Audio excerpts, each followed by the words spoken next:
प्रभातखबर.com, विश्वास वही, रफ्तार नहीं।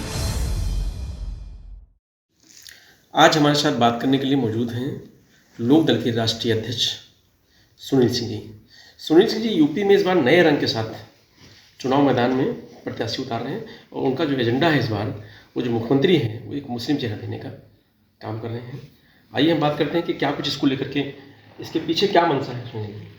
देखिए, उत्तर प्रदेश में मुसलमान वोट बैंक जो एक वोट बैंक की तरह इस्तेमाल करते हैं 20%, कम से कम 50 साल तक कांग्रेस ने किया। पिछले 25 साल से समाजवादी पार्टी उसी मुस्लिम वोट बैंक के ऊपर राज कर रही है, 25 नहीं लगभग 30 साल से। आज प्रश्न इस बात का होता है कि 20% मुसलमान वोट के लिए सभी पार्टियां, ये जो चाहे समाजवादी हो, इसको वोट बैंक की तरह का इस्तेमाल करना चाहते हैं, लेकिन इसे प्रतिनिधित्व नहीं देते। और यही कारण है कि आप देखेंगे कि पिछले इतने साल के बाद भी आज भी मुसलमानों में आजम खान साहब पिछले इतने साल से जेल रहे, किसी पार्टी ने चिंता नहीं करी, ना समाजवादी ने कोशिश करी, जबकि चाहते तो समाजवादी और कांग्रेस मिलकर कर सकते थे। पिछले 5 साल के भाजपा शासनकाल में मुसलमान जो शरीफ थे उन पर तरह तरह के अत्याचार हुए, यहाँ तक कि डॉक्टर कफील अहमद गोरखपुर के थे, उन पर तमाम अत्याचार हुए, और भी कई मुसलमानों पर तमाम तरह के अत्याचार हुए। तो आज निश्चित रूप से जान लीजिए कि जो समाज में मुसलमान और हिंदू के बीच में इन्होंने एक खाई खोद दी है, और लोकदल चाहता है कि वो खाई खत्म हो। 80% हिंदू मिलकर एक 20% मुसलमान को मुख्यमंत्री बनाए, क्योंकि आज़ादी के 75 साल में आज तक कोई मुसलमान उत्तर प्रदेश से मुख्यमंत्री नहीं बना। तो हम चाहते हैं कि कोई मुसलमान चेहरा उत्तर प्रदेश से मुख्यमंत्री बने, और ताकि 80% हिंदू जो हैं वो एक मुस्लिम को बनाएंगे, तो समाज में हिंदू मुसलमान का जो है समीकरण बहुत अच्छा होगा। क्योंकि देश में हिंदू और मुसलमान हमारी 2 आँखें हैं, हम आपस में लड़के नहीं रह सकते, साथ रह सकते हैं। इसलिए लोकदल का ये है कि भाई इस बार उत्तर प्रदेश में मुसलमान कोई मुख्यमंत्री हो। और अगर अखिलेश यादव जी इतना ही मुसलमान का प्रेम करते हैं, अगर अखिलेश यादव जी इतना ही चाहते हैं और मुसलमान वोट बैंक पे वोट तो ले सकते हैं, तो क्यों नहीं किसी मुस्लिम को मुख्यमंत्री घोषित कर सकते। क्या 20% वोट मुस्लिम वोट बैंक ने ये कोई सोच रखा है कि हमेशा यादव जी के परिवार से ही कोई ना कोई बनेगा? तो निश्चित रूप से जान लीजिए कि इस बार उत्तर मुसलमानों को अपना स्वयं मुख्यमंत्री चुनना चाहिए, और उसके लिए लोकदल प्रयासरत है और चाहता है कि कोई अच्छा छवि का ईमानदार मुस्लिम मुख्यमंत्री बने, ताकि समाज में जो 5 साल के अत्याचार हुए, जिसमें भारतीय जनता पार्टी से ज़्यादा समाजवादी पार्टी का रोल है, तो निश्चित रूप से उसको ख़त्म किया जा सके। और इसलिए चाहते हैं कि कोई मुस्लिम चेहरा उत्तर प्रदेश में। जिन लोगों को आप बात कर रहे हैं कि जो लोग पीड़ित हैं, आप कह रहे हैं, क्या उन लोगों से आपकी कोई बात हुई है? आपने किसी को यूनाइट करने का प्रयास किया है? देखिए, समय समय पर सब अखबारों के माध्यम से, न्यूज़ के माध्यम से हमारी पार्टी ने मदद भी करी है। चाहे आप कहीं भी ले लें, पूरे उत्तर प्रदेश में एक तरह का डर का माहौल पैदा किया गया है, और भाजपा शुरू से गुजरात में भी यही काम करती है। जहाँ जहाँ इनकी सरकारें रही, इन्होंने सिर्फ डरा के रखने का काम किया है। एक हिंदुओं को डराया है कि अगर मुसलमान ताकतवर हो गए तो ऐसा हो जाएगा, ताकि हिंदुओं को वोट, ये गुजरात में हमेशा इनका पुराना टेक्निक रही है वोट लेने की, कि चुनाव से पहले हिंदू मुसलमान को ऐसे डरा के रखो कि कम से कम हिंदू डरें कि अगर कांग्रेस आ जाएगी तो मुसलमान का राज हो जाएगा, तो डरा के रखो। तो ये इनका एक अंदाज रहा है बात करने का। तो चाहे मुस्लिम पीड़ित हर सरकार में, जो अभी भाजपा की, चाहे गुजरात में हो चाहे उत्तर प्रदेश में हो, निश्चित रूप से जान लीजिए कि बुरी तरह पीड़ित हैं।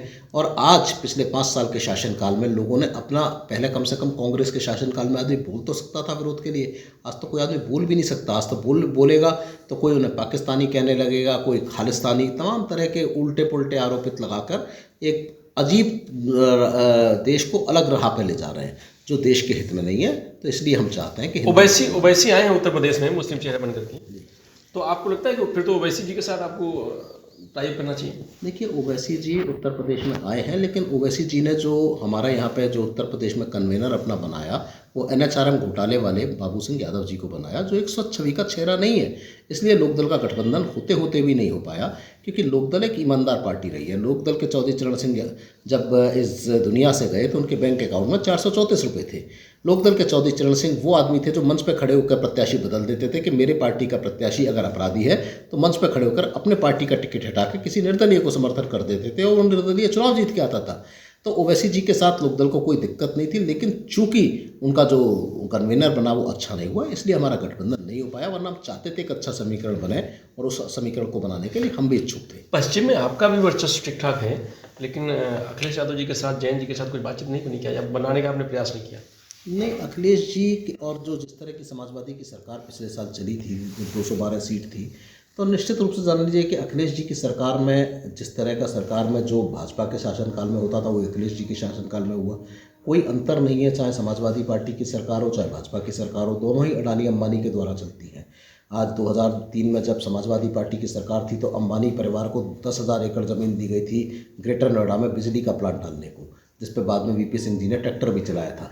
आज तक वो बिजली कहाँ गई? क्योंकि उस समय समाजवादी पार्टी कहती थी कि 2 रुपये यूनिट बिजली मिलेगी, और गैस आधारित वो प्लांट था जिसमें दुनिया में 50 एकड़ से ज़्यादा ज़मीन नहीं चाहिए, वहाँ 10,000 एकड़ ज़मीन नोएडा गाजियाबाद क्षेत्र में अंबानी को दी गई थी।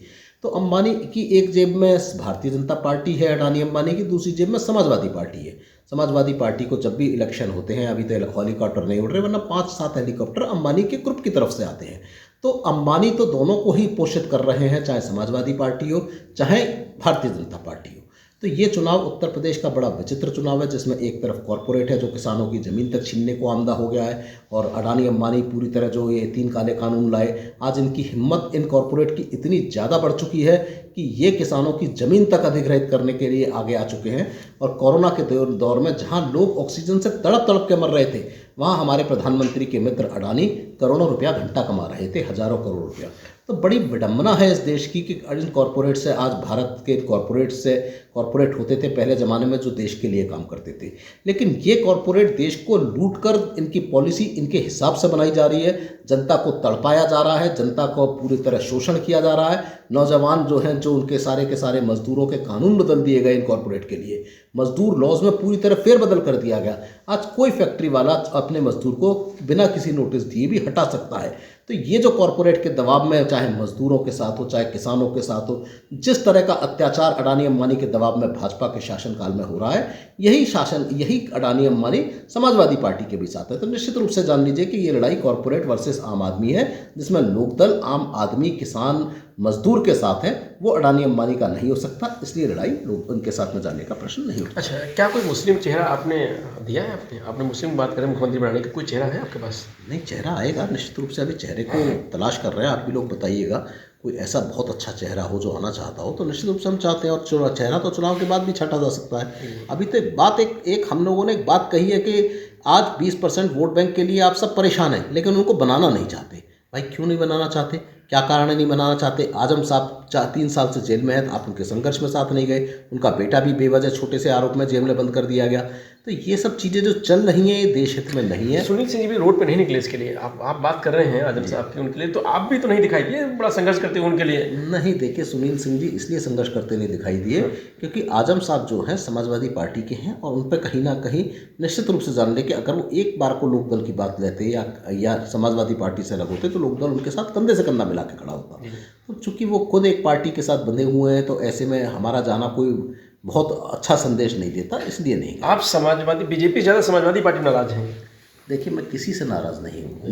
मैं ना बीजेपी से नाराज़ हूँ ना समाजवादी पार्टी से नाराज़ हूँ। हमारी जो विचार हैं वो इसलिए इनके अगेंस्ट हैं कि हमारी जनता हमेशा नेगेटिव वोट बैंक देती है। आज हम सरकार बनाने को नहीं बल्कि सरकार हटाने को वोट दे रहे हैं। आज हमें बीजेपी को अगर बुरी लग रही है, उसको हटाने को वोट देना चाहते हैं, तो हम भूल जाते हैं कि 5 साल पहले यही अखिलेश यादव इतने बुरे थे कि इन्हें हटाने के लिए वोट देना पड़ा था। चूँकि जनता की जो याददाश्त है वो बड़ी अल्प है, बहुत छोटी है। तो हम ये याद दिलाने का काम करते हैं कि भाई भारतीय जनता पार्टी तो आपकी सगी नहीं है, लेकिन आप जिसके चक्कर में अगर पड़ेंगे, समाजवादी पार्टी इससे भी बदतर है। तो सवाल आज इस देश की विडम्बना ये है, इस प्रदेश की विडम्बना ये है कि चाहे आप सपा को चुन लो चाहे भाजपा को चुन लो, ये एक सिक्के के 2 पहलू हैं। एक हिंदू की बात करेगा, एक मुसलमान की बात करेगा, दोनों आपको लड़ाने का काम करेंगे, वोट बैंक की राजनीति करेंगे। चुनाव के बाद में दोनों एक दूसरे के मित्र रहेंगे, और आप जब चुनाव में ये जो लड़ाई होगी, इसमें कई लोग हमारे बेगुनाह मारे जाते हैं, दंगों में मारे जाते हैं। तो राम मंदिर के नाम पर इस प्रकरण में जो समाजवादी पार्टी और भाजपा ने पूरा मिलकर गेम खेला, एक गेम खेला कांग्रेस को कमज़ोर करने को, भाजपा और सपा ने मिलकर एक पूरे का पूरा प्लान किया, और जो कुछ किया, बाबरी मस्जिद की शहादत हुई। निश्चित रूप से जान लीजिए कि जितना भाजपा का हाथ था उससे ज़्यादा समाजवादी पार्टी का हाथ था। तो उनको मुस्लिम वोट बैंक चाहिए था, उनको हिंदू वोट बैंक चाहिए था। एक मुसलमान कहता था हिंदुओं पे कि परिंदा भी पर नहीं मारेगा, कह के उन्होंने बाबरी हिंदू वोटों को उग्र किया, भावनाओं को, जिसका परिणाम हुआ कि बाबरी मस्जिद की शहादत हुई। तो निश्चित रूप से जान लीजिए समाज को बांटने का काम करते हैं और समाज को बांट के राज करने का काम करते हैं। लेकिन हमारी नाराज़गी किसी से व्यक्तिगत नाराज़गी नहीं है, व्यक्तिगत रूप से कोई हमारा दुश्मन नहीं है, लेकिन समाज को बांट के देश नहीं चल सकता। देश तब चलेगा जब किसान हमारा समृद्ध होगा, नौजवान को नौकरी मिलेगी, गाँवों में रोजगार होगा। आज कोई गाँवों में रोजगार की बात नहीं हो रही। आज किसानों को फसल का दाम देने के लिए कोई तैयार नहीं है, चाहे सपा की सरकार हो चाहे भाजपा की सरकार हो। तो नाराजगी हमारी इस बात को लेकर। किसान निधि मिल रही है, अनाज फ्री मिल रहा है, गैस सिलेंडर मिल चुका है लोगों को, शौचालय दरवाजे में बन गए हैं, आवास मिल रहे हैं। बड़ा अजीब लगता है, ऐसा लगता है कि भारतीय जनता पार्टी कहीं अपने खजाने से ये सब लेके आई है। सब जो आप बातें करते हैं ना कि अनाज मिल रहा है, वो क्या नाम है, 6,000 रुपये सम्मान नहीं, बल्कि हम कहते हैं इसे अपमान निधि है। एक किसान को आप 500 रुपये महीना दे के कहते हो कि हमने उसे खुशहाल कर दिया। अरे बेशर्मो, जरा सोचो, किसान की आमदनी इस देश में 2,000 रुपये महीना नहीं है एक आम किसान के परिवार की। आप उसे 500 रुपया दे दोगे, 2,500 रुपये दे दोगे, 2,500 में किसका घर चलेगा? आप उसे फसल का दाम नहीं देना चाहते, आप उसे महंगाई के हिसाब से फसल का दाम नहीं दे सकते, आप उसको डीजल का दाम दुगना कर दोगे, बिजली का दाम दुगना कर दोगे, उत्पादन का दाम दुगना कर दोगे, लेकिन उसका जो बेचने का मूल्य है वो आप पिछले 25 साल के हिसाब से देखोगे तो वो जो मूल्य 10,000 रुपये कुंटल होना चाहिए वो 2,000 रुपये कुंटल भी नहीं है। आप 50 रुपये बढ़ाकर बड़ी वाहवाही जीतना चाहते हो, वहीं आप डीजल का दाम अगर देखा जाए तो उस अनुपात में कहीं गुना बढ़ा देते हो। तो बड़ी विडंबना है इस देश में किसान के लिए कि किसान किस तरह गुजारा कर रहा है। किसान को अपमान निधि दी जा रही है, वहीं बेरोजगार नौजवानों को अखिलेश यादव जी की सरकार, जो समाजवादी सरकार थी, अब आप कहेंगे नाराज हो, नाराज नहीं है। आप भूल गए हो कि 500 रुपये बेरोजगारी भत्ता मंच पर खड़े होकर दिया जाता था, जिसमें अनिल अंबानी, अमिताभ बच्चन जी आते थे और एक नाटक नौटंकी होती थी 4-4 करोड़ के सरकार की पैसे से पंडाल लगाकर, और ये कहा जाता था इससे बेरोजगारी दूर होगी। आज तक कितनी बेरोजगारी उस बेरोजगारी भत्ते से दूर हो गई? ये बेहयाई, बेशर्मी है। सिर्फ जनता के टैक्स के पैसे को आप फ्री में थोड़ा सा बांटकर, कोई लैपटॉप बांट के, कोई 300 यूनिट बिजली फ्री देंगे। अरे कहाँ से दोगे? प्रश्न इस चीज़ का है कि क्या 300 यूनिट बिजली आप समाजवादी पार्टी के जेब से दे रहे हो या अपने घर बेच के दे रहे हो? आप जनता के टैक्स के पैसे से बिजली देने की बात कर रहे हो, तो अगर टैक्स का पैसा जनता से लोगे तो कहीं ना कहीं किसी ना किसी रूप में टैक्स बढ़ा दोगे। तो आप एक कान को पकड़ के घुमा के दूसरी तरफ कान पकड़ोगे। तो ये सिर्फ वो लोग करते हैं फ्री मुफ्त की राजनीति, जो 5 साल कुछ नहीं करते, मुद्दों पर राजनीति नहीं करते, बाद में एक लॉलीपॉप दिखाकर जनता का वोट लूटना चाहते हैं, जनता को बेवकूफ़ बनाना चाहते हैं। निश्चित रूप से जान लीजिए, फ्री की बात करने वाले कभी देश हित में हो ही नहीं सकते। लास्ट में क्या तैयारी चल रही है, कितने पिंडे उतारे आपने और क्या कुछ जीतने को उम्मीद है? देखिए, 300 सीटों पर लोकदल, मैंने कहा, विकल्प दे रहा है। विकल्प का मतलब है कि जो लोग नाराज हैं, नाराजगी का वोट बैंक हो सकता है कहीं जाए। हम कहते हैं कि भाई आपने अखिलेश जी को भी देखा, भाजपा को भी देखा, कांग्रेस को इतने साल केंद्र में देखा, बहन जी को भी देख लिया, आप क्या चाहते हो? मेरा समझना तो मानना तो ये है कि अगर इन चारों को उत्तर प्रदेश का मुख्यमंत्री बना दो तो भी गांव और पीछे जाएगा, किसान और पीछे जाएगा, नौजवान और बर्बाद होगा। तो निश्चित रूप से जान लीजिए, इन लोगों का विज़न ना ये गांव को जानना चाहते हैं, ना किसान को जानना चाहते हैं, ना ये रोजगार के बारे में कुछ जानते हैं। ये सिर्फ सरकार में रह के सिर्फ पैसा कमाना चाहते हैं। इनका एकमात्र लक्ष्य है, सरकार में आओ, दोनों हाथों से पैसा कमाओ, उस पैसे को इकट्ठा करो, चुनाव में जनता को कुछ फ्री में बांट दो और जनता को फ्री में देकर जनता को टहलाओ, और चुनाव हो तो एक झगड़ा करा दो हिंदू मुसलमान के नाम पे और वोट ले लो। तो लोकदल एक विकल्प देने का काम कर रहा है सीटों पे, 300 से ज़्यादा सीटों पे, और चाहता है कि भाई बहुत हो चुका, इनको आपने बहुत देख लिया, बदलाव करो। विकल्प के रूप में हम आपके सामने, हम नहीं कहते कि हमें, अगर हमसे अच्छा कोई और नया विकल्प मिले उसको भी वोट दो, लेकिन वोट जरूर दो, क्योंकि आप जैसे नौजवान कई तो वोट ही नहीं डालते, कहते किसे वोट दे, सबके सब बेकार है। तो भाई वोट जरूर दो और बदलाव के लिए वोट दो, और चाहिए कि आपको बदलाव करो। अगर लोग अच्छे ना लगे उन्हें बदला करो। 5 साल बाद चुनाव इसलिए आता है कि आप अच्छी सरकार, नई सरकार बनाए। ये चुनाव इसलिए नहीं आता कि आप उन नालायकों को दोबारा चुने जिन्हें आपने 5 साल पहले या 10 साल पहले हटाया था। अगर आज मैं नालायक हूँ तो मैं आगे भी नालायक रहूँगा, मैं अच्छा नहीं हो जाऊँगा। तो निश्चित रूप से जनता को चाहिए कि अच्छे लोगों को राजनीति में लाए। सारी पार्टियां बेरोजगारी हटा रही हैं, सारी पार्टियां गरीबी हटा रही हैं 75 साल से, लेकिन ना गरीबी हट पा रही है ना बेरोजगारी हट पा रही है। ये सिर्फ चुनावी घोषणाएं लिखने के लिए होता है और इसका इम्प्लीमेंट कोई पार्टी नहीं करती। तो निश्चित रूप से जान लीजिए कि नौजवानों को, अच्छे लोगों को एक नई सरकार बनानी चाहिए, नए लोगों को लाना चाहिए, ताकि कुछ बदलाव की उम्मीद हो। इनसे आप बदलाव की उम्मीद कतई मत करिए। तो ये तो सुनील सिंह जी का साफ कहना है कि हमने उत्तर प्रदेश में एक विकल्प के रूप में अपने प्रत्याशी उतारे हैं, और उम्मीद है, जनता से अपील भी है कि एक बार नई सरकार बनाएं और अपने विकास की जो रफ्तार है उसको तेज करें। मैं रजनीश यादव, प्रभात खबर, लखनऊ। प्रभातखबर.com, विश्वास वही, रफ्तार नहीं।